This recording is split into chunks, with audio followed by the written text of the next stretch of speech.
As part of your DofE expedition, you'll spend a number of nights in a tent camping. Now at bronze, that'll be 1 night, at silver, that'll be 2 nights, and at gold, that'll be 3 nights in a tent. Now the quality of the sleep that you get each night is going to be really important to how much energy you'll have for the following day. So obviously what you sleep on is going to have a massive impact on that sleep. So in this 5-minute quick, we're going to be looking at sleeping mats, and we're going to give you a couple of different options for you to consider.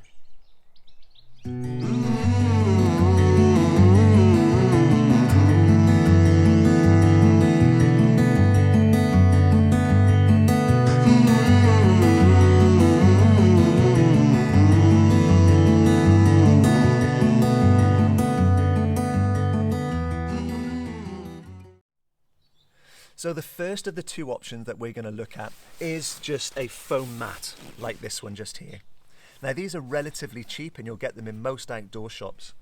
You can get them for about £10, but you can spend £50 or even £60 on a mat.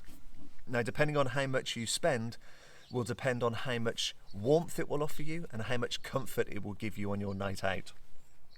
Now in terms of warmth, what this initially does, it protects you from the ground and gives you insulation, because you can lose an awful lot of your body heat directly into the ground that you're sleeping on. So it's going to give you some warmth.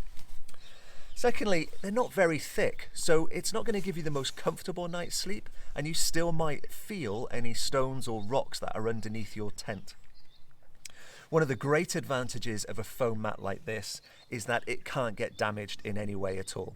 So it can get punctured, it can get ripped, or it can get soaking wet, and it will still work in exactly the same way when you come to sleep on it at night.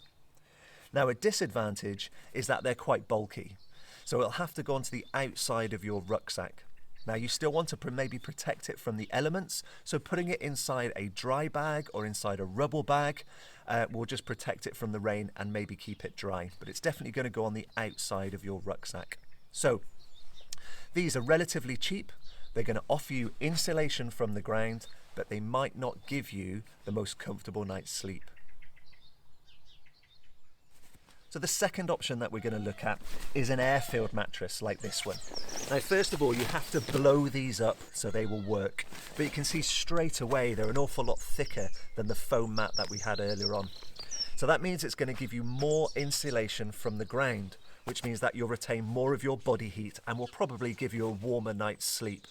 Now because they're full of air, that air tends to wrap around your body a little bit more and give you a more comfortable night's sleep, and you tend not to feel any stones or rocks which are maybe underneath your tent. Now there are some pretty big disadvantages to having an air-filled mat. First of all is the expense. They are an awful lot more expensive than the foam mat, probably starting £40–50, and they go upwards. The more you spend, maybe the more comfortable they will be, or possibly the lighter they will be. The other disadvantage is that they can get punctured. Now there might be something sharp in your rucksack or something sharp on the ground that will put a hole in the mat, and obviously once it's got a hole in there, they now don't work at all and you've got no other backup. So you'd have to carry with you a puncture repair kit.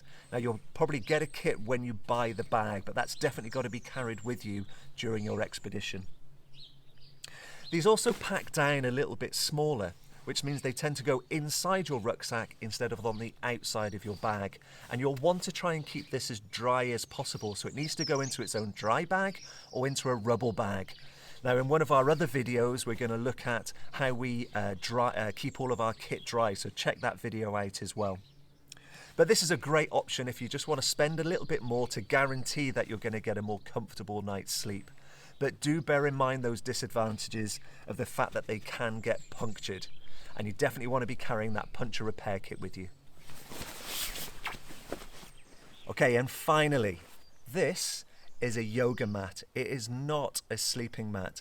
If you bring one of these along on your expedition, you will definitely regret it.